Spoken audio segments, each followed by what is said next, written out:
буквата Ж. Жирафа, скулптура на Васил Николовски. Поставена е на просторот пред влезот на Природно-научниот музеј Зоолошката градина.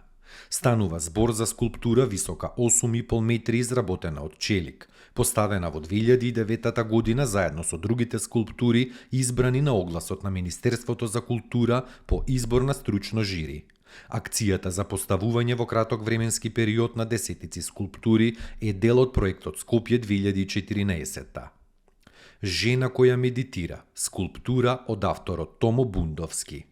Оваа скулптура е дел од првите објекти на проектот Скопје 2014. Скулптурата висока заедно со постаментот над 2 метри е изработена во бел мермер и е една од малкуте скулптури и споменици во рамките на проектот што не се излеани во бронза.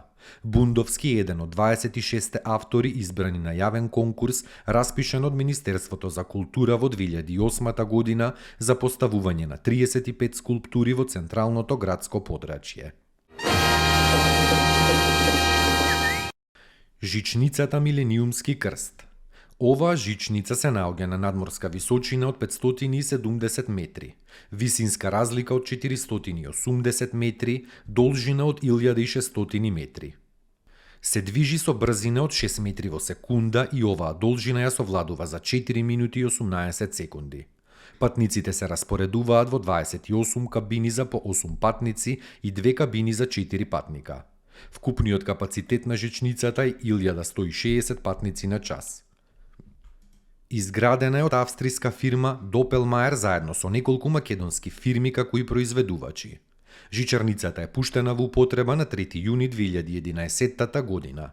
Линијата поаѓа од транспортниот центар, па минува низ комплексот банки, градската болница, плоштадот Македонија, клиничкиот центар, панорама до Средноводно и обратно. Таму е Скопје, град мој убав лише, што ми расте сни. Вечно ќе ја